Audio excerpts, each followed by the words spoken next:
ఒకవేళ నిజంగా హిందువులు కానీ నమాజ్ చదివే టైంలో రోజుకు 5 సార్లు ఆ వాయిస్ మాకు ఇష్టం లేదు, స్వేచ్ఛగా బతికే హక్కు మాకుంది అని ప్రతి గ్రామంలోనూ ప్రతి ఊర్లలోనూ కేసులు వేస్తే ఎలా ఉంటుందో?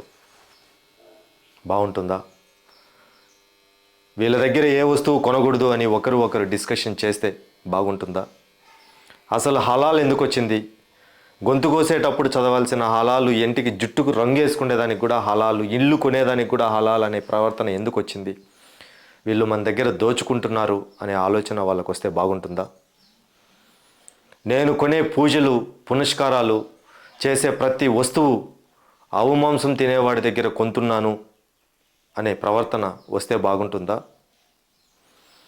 నా ఇల్లుని కూడా కాపాడుకోలేని పరిస్థితుల్లో నేనున్నాను, గుళ్ళు లేదు, ఇల్లు లేదు, ఈ దేశం కాదు, ఏ భూమి అయినా సరే వక్ఫ్ బోర్డ్ నాది అంటే అది వాడిది అయిపోతుంది, అలాంటి పరిస్థితికి వీళ్ళు మనల్ని తీసుకొచ్చారు అనే ఆలోచన తీసుకొస్తే బాగుంటుందా? ఒకసారి ఆలోచించుకోండి. ఏది మంచిది ఏది చెడ్డది అని మీ విన్నతికే వదిలేస్తున్నాను.